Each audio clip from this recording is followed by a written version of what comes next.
Oi, gente, tudo bem? Eu sou Georgia Francisco, fonoaudióloga. Tenho o prazer de apresentar esse primeiro podcast Fonodialogar. Esse podcast surgiu de uma ideia que eu tive de repente assim na minha vida para divulgar a fonoaudiologia, divulgar o nosso trabalho como fonoaudiólogo, porque me causa muita indignação ver que as pessoas ainda não conhecem o trabalho da fonoaudiologia, não conhecem o trabalho que a gente desenvolve, onde nós estamos, onde a gente pode estar. Então esse podcast é para divulgar essa atuação. Cada semana nós vamos trazer convidados novos. Essa semana eu estou trazendo a minha amiga e fonoaudióloga Mabila Nascimento da Silva. Tudo bem, Mabila? Olá, tudo bem? Olá, pessoal. É um prazer estar aqui. Fico muito grata, muito feliz de você ter pensado em mim, ter lembrado de mim, né? Neste seu primeiro podcast. Isso aí. Mabila, conta pra gente um pouquinho como que foi o início da sua atuação como fonoaudióloga, por que você resolveu ser fonoaudióloga? Eu tenho 16 anos de formado, você tem quanto? Também 16. Isso, lá. Se hoje em dia ainda as pessoas não conhecem o trabalho do fonoaudiólogo, há 16 anos atrás ainda muito era menos. mais difícil. Por que você escolheu fonoaudiologia? Na verdade eu digo assim, que a fono me escolheu, sabe? Eu confesso que não era a minha primeira opção, né? Mas eu até, sempre que conto esse testemunho, né, eu digo o porquê da fonoaudiologia, e aí eu falo que vai me entender pessoas que creem também nesse mundo invisível, sabe, né, no mundo espiritual. Porque eu estava um dia orando, né, e perguntando a Deus, né, qual seria a minha direção. Eu tinha 2 opções em mente, e eu escutei uma voz me dizendo assim: nós precisamos de fono. E aí eu me lembro que nessa época eu morava com os meus avós, porque eu sou de família militar. Então, assim, eu já morei em várias cidades do Brasil. E aí eu morava no Mato Grosso do Sul, quando chegou essa fase de, tenho que estudar bastante numa escola boa, porque a intenção era passar para uma federal, né?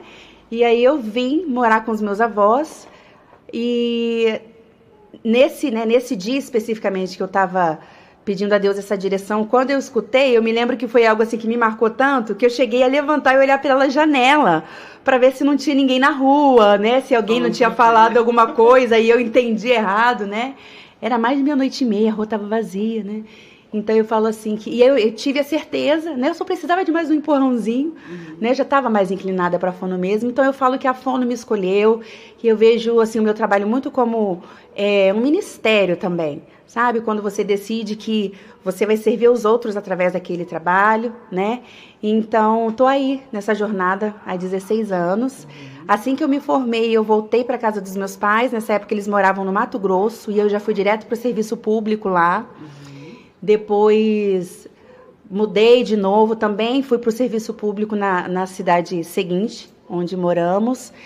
E eu sou uma completa apaixonada pela fonoaudiologia, né? E a fonoaudiologia tem muitas áreas, né? Exato. Hoje você trabalha na área de atendimento infantil. Isso. Né? Mas a gente sabe que a fonoaudiologia tem desde o atendimento com o recém-nascido, com a mãe na amamentação, até o idoso que está lá, ou a pessoa que está acamada no leito, né, no leito do hospital, a gente faz também os cuidados paliativos, né? O atendimento domiciliar, tem a área de audiologia. Sim, porque a gente percebe muito isso, né? Que as pessoas às vezes falam assim, eu já ouvi várias vezes, e eu acho que muitas fonos vão se identificar. O fonoaudiólogo é aquele que cuida de criança que fala errado, né? Eu falei, não só isso, né? Tem voz, motricidade orofacial, tem a fono hospitalar, tem disfagia, né? Tem muitas outras áreas, sim, né? Educacional, enfim, várias. É importante a gente divulgar, porque realmente as pessoas perguntam fono o quê, né? Porque elas não entendem nem o significado, às vezes, da palavra. E não são pessoas leigas, que a gente diz. Às vezes são pessoas que são médicos, às vezes são profissionais já formados, que não entendem o trabalho do fonoaudiólogo. Exatamente. Então, cabe a gente sempre demonstrar essa atuação. E eu acho que, trazendo profissionais diferenciados aqui no podcast, a gente vai conseguir transformar isso e mudar um pouco essa visão. Isso, né? Ampliar, né? Esse entendimento, essa visão, o conhecimento mesmo da nossa área. Isso. Aí conta pra gente então, aí você foi pra faculdade na UFRJ? Isso. Isso, se formou, tem... Aí eu me formei, aí eu fui direto lá pra... Na época eu morava em Cuiabá, fui pra prefeitura de Cuiabá, E foi uma delícia, né? Foi uma delícia. O conhecimento está todo fresquinho, você está naquele gás todo, né? E você começar com atuações e você ver resultado, aquilo para mim foi me encantando ainda mais. Eu acho que eu fui me apaixonando mais ainda pela profissão à medida que eu atendia e via resultados, né? Então, tô aí nessa caminhada até hoje. Hoje eu não estou mais no serviço público. Você saiu do público, agora você está no particular? Isso, estou só no particular. Tá. Nessa trajetória do serviço público aí, o que eu conheço de você, aconteceram algumas situações. Sim. Você quer falar sobre isso, sobre o que aconteceu no momento que você trabalhava no serviço público? Sim. E nesse determinado momento da sua vida? Sim. Nos bastidores, né? Nós estávamos conversando que nós temos muita facilidade de cuidar dos outros e às vezes nós negligenciamos o nosso cuidado, né? Cuidado conosco. E teve uma fase na minha vida em que eu estava muito cansada, comecei a ficar muito, muito estressada mesmo. O ritmo de trabalho é muito intenso. Nós sabemos das dificuldades de um serviço público, né? Poucas fonos, às vezes para uma demanda muito grande, né? Aí muitos atendimentos por dia, às vezes um material, né, recursos mais reduzidos, né, enfim. E aí no meio disso tudo eu adoeci, eu desenvolvi um burnout, né, e aí eu fiquei 7 anos na prefeitura, mas atuando 5, depois eu fiquei 2 anos encostada, né, e aí foi um processo mesmo, assim, primeiro é aquele baque do susto de adoeci, né? Sim. E aí a família se mobilizando para poder ajudar, né? A família se mobilizando para poder ver o que ela precisa agora de nós, né? Eu fiquei assim completamente assim, zerada de mente, sabe? Foi um apagão de mente assim que eu nunca imaginei viver, um estresse, picos de estresse assim elevadíssimos, uma depressão muito grave. A síndrome de burnout é um adoecimento devido ao trabalho mesmo, né? Ele é mais relacionado ao estresse profissional, né, por conta da demanda, né? Sim. E eu vi que eu comecei a perceber, né, que eu estava nesse nível de estresse, que eu pegava o celular e ia colocar o despertador, né, ativar o despertador pro dia seguinte, e aí eu começava a tremer. Porque você já sabia que tinha que ir pro trabalho. Por conta de, sabe? E aí um tremor, uma coisa assim fora do comum, com crises de choros assim compulsivos, completamente assim incontroláveis. E eu falei, opa, o que tá acontecendo, né? E aí eu fui buscar ajuda, enfim. E aí depois de 2 anos e meio, e também juntou com alguns outros fatores familiares também, né? A minha família morava nessa outra cidade e nós estávamos com a intenção de mudar para Volta Redonda, mas ficamos nessa dúvida. A gente muda ou não muda? O que a gente faz? Foram várias interferências, na verdade. E aí nós decidimos, quando, né, eu entrei de licença, nós mudamos para cá. Depois desses 2 anos e meio, mais ou menos, que eu citei anteriormente, graças a Deus eu fiquei bem, recuperada. Porque também, né, estabiliza também a vida, né? É verdade. Entra mais num eixo, não fica uma coisa muito, não sem direção, mas fica uma coisa mais estabilizada e organizada.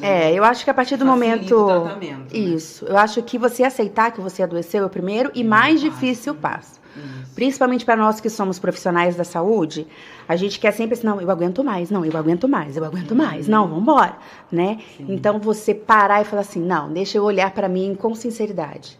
Adoeci, preciso de ajuda, né? Quero me refazer para depois retomar a minha vida, né, pessoal, profissional e ter mais longevidade, Sim. né? Então, eu acho que eu neguei muito tempo, sabe? Antes dessa gota d'água, né, de eu adoecer, eu já estava há mais de 1 ano e meio com uma insônia, assim, gravíssima, né? Então, você vê que ninguém adoece da noite para o dia, né? Ou do dia para a noite, né?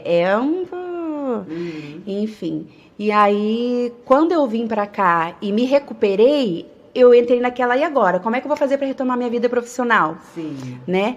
E aí você começou os atendimentos particulares, você abriu o seu consultório, foi meio que um renascimento. Foi um renascimento, mas antes de eu abrir o meu consultório, na verdade, eu comecei aqui através da Priscila Félix. Sim, mandar até um beijo para Priscila. Ela foi muito especial na minha história, muito mesmo. Ela estava grávida, né?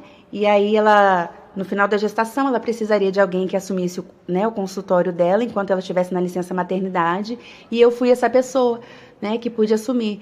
Então, depois que ela voltou ao trabalho, eu montei o meu, né? Eu já tinha alguns pacientes, enfim. Então, foi outro empurrão de Deus na minha vida, usando a vida da Priscila, sabe? E aí eu vi, assim, que eu dava conta, porque depois que você passa por uma situação, assim, tão gritante, pelo menos essa foi a minha experiência, eu tinha muito medo, porque eu ficava assim, será que eu vou me recuperar? Será que o meu cognitivo vai dar conta? Será que o meu emocional vai dar conta? Será que eu estou preparada de novo para toda aquela demanda? Né? Porque nós somos multifaces, né? Sim. A mulher desse século é multiface. Você é mãe, você é esposa, você é profissional, você é filha também, a gente faz várias coisas. A gente acha que tem que dar conta de tudo. Exatamente, exato. Mas a gente não consegue dar conta de tudo. Não, alguma coisa fica pelo caminho. Aceita que dói menos. Algumas coisas ficam. E aí, depois que eu saí lá do consultório da Pri, eu montei o meu e tô aí. Onde você abriu as portas pra mim. Exato. Porque eu vinha de um trabalho só de serviço público, né? A minha ideia era sempre trabalhar no serviço público, mas em determinado momento eu vi a necessidade de um consultório particular. Foi aí que eu subloquei com você. Você foi muito solícita, como sempre. Imagina. Foi um Te prazer. agradeço muito por isso. Foi um prazer. E aí foi essa jornada de começar no consultório com você e depois eu ir caminhando e continuar até hoje no particular. Exato. E aí conta pra gente um pouquinho, você tem um projeto novo, né? Um trabalho, você faz já um trabalho na igreja como ministra de louvor, né? Faz uma atuação junto com uma equipe. Nessa equipe você trabalha questões fonoaudiológicas também, ou você trabalha outras questões junto com o Ministério de Louvor? Essa aí é a outra faceta da Mabila, né? Eu não falei das... tem várias não facetas, e aí eu já fui pro lado faceta cantora, e a gente vai entrar nessa faceta que é muito importante, porque a gente que é fono, a gente não precisa, né? Mas tem coisas que a gente pode descobrir na gente. É, né? Verdade. Foi uma descoberta boa. Na verdade, assim, eu também... As pessoas não acreditam, mas eu sou tímida, gente. Eu sou tímida. Então, eu tinha muita vergonha de levar à frente, né? Cantar, eu canto desde os 12 anos na igreja. Mas eu tinha vergonha de, por exemplo, mostrar as minhas composições. Eu sempre achei que as minhas composições fossem ficar assim, só para mim e para Deus, eu cantando quietinha no quarto, né? Até que chegou um momento que eu fui convencida de que não, de que aquela mensagem poderia também, né, alcançar outras pessoas, abençoar essa sociedade que precisa de tanta paz, né? Esses dias de tanta angústia, de pandemia, de tantas questões juntas, né? E aí eu tive coragem, né? Fui para gravar e eu também trabalho na igreja. Na verdade, eu confesso que eu preciso até trabalhar mais o lado da fono, junto com o meu grupo, né? Se quiser trabalhar, você pode contratar aqui. Já. Exatamente. Ótima. Super já indico. Aí a gente faz um trabalho de aquecimento vocal, né? De treino vocal. Semana passada mesmo, nós agora mudamos um pouquinho a nossa abordagem. E aí as pessoas que vão entrar para o grupo, né, de louvor, passam por um filtro antes, passam por uma audição, e aí depois mesmo os aprovados a gente passa por um treino vocal antes de começarem a executar, né? E além dessa parte, eu também canto no ministério, né? Sim. E aí, além disso, estou agora, né, com esse lançamento, esse novo projeto. Que é uma música que está sendo lançada, que chama Perfeita Paz. Já lançou, lancei, né? dia 30 agora. 30 de janeiro. 30 de janeiro. Tá recente. Já tá em todas as plataformas? Todas as plataformas digitais, tá no YouTube também, tá tocando na rádio também. Conseguimos uma abertura, assim, muito boa. Tô muito feliz, porque... Em parceria com o seu primo, né? O Isso, Anastácio. O Anastácio.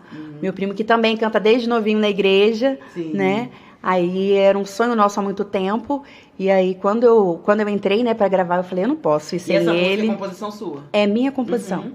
Minha composição. Tem outra também já engatilhada pra sair. Já, né, no dia 24 agora de fevereiro. Seu aniversário, lançamento.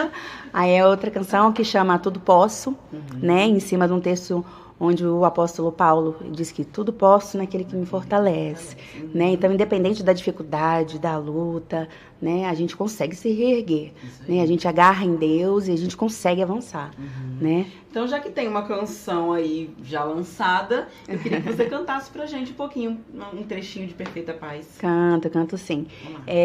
Eu queria só falar, né, que a Perfeita Paz nasceu em cima do texto de Isaías 26, que o profeta diz assim: Tu, Senhor, conservarás em perfeita paz aquele cuja mente está em ti, que confia em ti.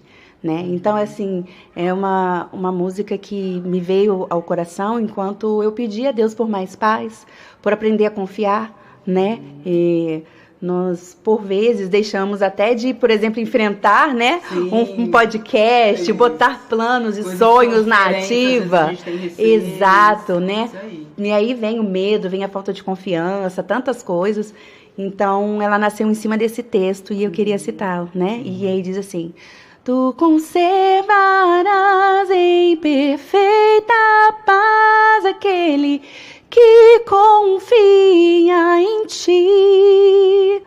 Poderoso nas batalhas, Deus que tudo vê e governa com poder. Tu conservarás em perfeita paz aquele que confia em ti, não firmados na areia, mas na rocha, que é Cristo Jesus. Aí música, linda é isso aí. Então você diz que está em todas as plataformas digitais? Todas as plataformas. Deezer, iTunes. Breve, como vai ser? Já estamos aí com um clipe metade já projetado. Já está no ventre. Eu falo que já está no ventre. Quando nascer, a gente lança também, divulga bastante. Isso aí. Né? Mabila, queria te agradecer pela presença. Eu que agradeço. Fico muito feliz de você ser a primeira convidada aqui do nosso podcast. Uma honra. A sua experiência profissional, eu acho que tenho certeza que agrega muito para outros profissionais. Sim. A gente precisa parar para pensar na gente também. Exato. Né? Porque às vezes a gente coloca sempre o outro na frente. Então a gente tem que se cuidar da nossa saúde física e principalmente mental. É verdade. Porque a gente lida com pessoas e, querendo ou não, as pessoas eles trazem cargas pra gente, né? E que a gente precisa saber lidar com aquilo, senão a gente vai adoecer. Exatamente. Né? Então a gente precisa, o fonoaudiólogo precisa talvez fazer um acompanhamento psicológico para levar para o consultório psicológico aquelas questões que às vezes a gente não consegue resolver sozinho. Exato. Né? E são muitas que a gente não consegue. São muitas. Né? Tem vários tipos de patologias fonoaudiológicas, tem vários tipos de famílias adoecidas. Perfis, né, de famílias, de crianças. Diferentes, e adultos, precisa, enfim. Às vezes atender um aqui agora, daqui a pouco vai vir um outro com outro perfil. No final do dia a gente está esgotado. Então, trazer você nesse primeiro podcast aqui é mostrar uma experiência de uma pessoa que superou uma questão importante aí de saúde mental. Verdade. E que para mostrar que a gente consegue superar, né? Que a gente verdade. consegue renascer e que a gente consegue trazer ideias novas. Você trouxe agora, tá trazendo agora esse lado seu cantora, né? Mesmo cantando desde os 12 anos, agora você teve coragem de dar cara, mostrar, de falar sim, sair do casulo. Eu sou fone, posso ser cantora, da mesma forma que eu, como fonoaudióloga, volta e meia tô inventando uma coisa nova, agora inventei essa ideia de podcast. Vamos ver o que vai dar. E assim, a ideia não é ficar famosa no YouTube, apesar de que se eu ficar também, não tem problema nenhum, né? Curtam, dê um like, sigam o canal, pessoal. A ideia é divulgar a fonoaudiologia. Né? Eu acho que você sabe que eu sempre tive essa bandeira. Eu acho que se eu fosse candidata política aí, eu ia falar, gente, divulgar a fonoaudiologia. A fonoaudiologia tem que aparecer. A fonoaudiologia não pode ficar esquecida. A gente tem que mostrar para que a gente veio e por que a gente está aqui. Muito obrigada pela sua presença. Eu que agradeço, viu? Brigadão, prazer estar aqui. Beijo. Até.